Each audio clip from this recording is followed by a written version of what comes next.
السلام علیکم ورحمۃ اللہ وبرکاتہ۔ مفتی صاحب مسئلہ یہ پوچھنا تھا، اگر مرد عورتوں کہتے ہیں کہ میں تمہیں طلاق دے دوں گا، کئی مرتبہ کہتا ہے طلاق دے دوں گا، 2 دن بعد دے دوں گا، 3 دن بعد، اکثر یہ الفاظ کہتے تھے، اس کا شرعی کیا عذر بنتا ہے؟ جی وعلیکم السلام ورحمۃ اللہ وبرکاتہ۔ آپ کا سوال ہے کہ اگر کوئی مرد یعنی شوہر اپنی بیوی کو کہتا ہے کہ میں تجھے طلاق دے دوں گا، اور یہ اس نے کئی بار کہا ہے، تو اس صورت میں شرعی حکم کیا ہوگا؟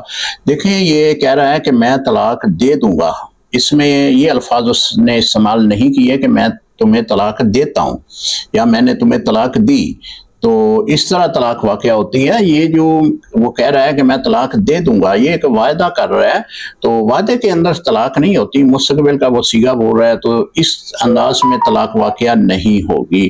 طلاق جو ہے وہ اسی صورت میں ہے کہ وہ طلاق دے دے تو طلاق واقع ہوتی ہے۔ اگر 1 دی ہے تو 1 کا حکم لاگو ہوگا، 2 دی ہیں تو 2 کا حکم ہے، 3 دی ہیں تو 3 کا حکم لاگو ہوگا۔ طلاق دینے سے طلاق واقع ہوتی ہے، نہ کہ اس طرح کے الفاظ استعمال کرنے سے کہ میں طلاق دے دوں گا، تو اس طرح طلاق واقع نہیں ہوتی۔ السلام علیکم ورحمۃ اللہ وبرکاتہ۔